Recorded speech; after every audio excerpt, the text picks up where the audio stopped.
Isang araw ay may ibinebentang cellphone si Pedro sa kanyang amo. Wow. Ang sabi niya sa kanyang amo, "Boss, bilhin niyo na tong cellphone ko.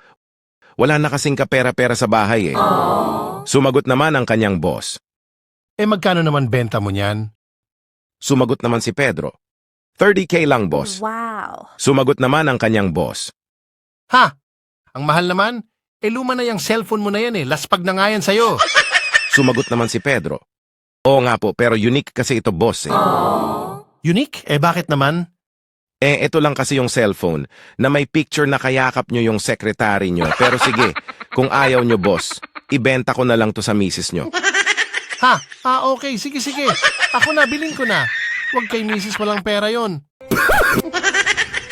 Ilan mo gusto bayaran? Gusto mo ngayon na.